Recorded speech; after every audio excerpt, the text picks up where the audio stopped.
Hello viewers,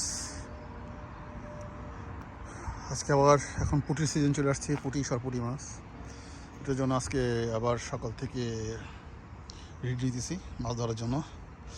আমাদের প্রস্তুতি নেওয়া শেষ মোটামুটি।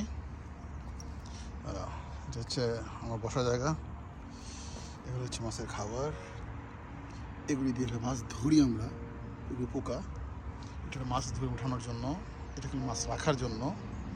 এটা হলো ছাতা যদি বৃষ্টি বা রোদ হয়।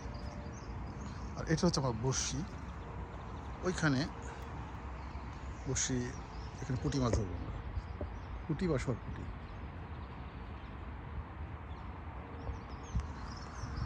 দিন শুরু, আকাশ মেঘলা, ভালো আকাশ, ওয়েদার ভালো, টেম্পারেচারও ভালো আজকে। দেখা যাক কী অবস্থা আজকে।